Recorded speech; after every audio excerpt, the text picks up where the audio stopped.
ইরানের সঙ্গে সংঘাত নিয়ে এবার প্রশ্ন তুলেছেন মার্কিন প্রেসিডেন্ট ডোনাল্ড ট্রাম্প নিজেই। নিজের অফিসিয়াল বিমানে সাংবাদিকদের সঙ্গে হরমুজ প্রণালীর নিরাপত্তা নিয়ে কথা বলার সময় তিনি বলেন, যুক্তরাষ্ট্রের হয়তো এই অঞ্চলেই জড়ানো উচিত হয়নি। ট্রাম্পের ভাষায়, যুক্তরাষ্ট্রের ইরানের তেলের প্রয়োজন নেই, কারণ তাদের নিজেদের কাছেই পর্যাপ্ত তেল রয়েছে।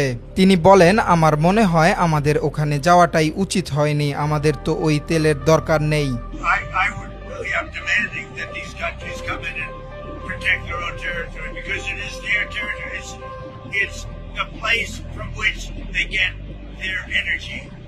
এ সময় তিনি আরও বলেন, মধ্যপ্রাচ্যের দেশগুলোকেই নিজেদের এলাকা ও নিরাপত্তা রক্ষায় বেশি ভূমিকা রাখতে হবে, কারণ এটি মূলত তাদেরই অঞ্চল। যুক্তরাষ্ট্রের বদলে স্থানীয় দেশগুলোরই সেখানে এগিয়ে আসা উচিত ছিল বলে মন্তব্য করেন ট্রাম্প।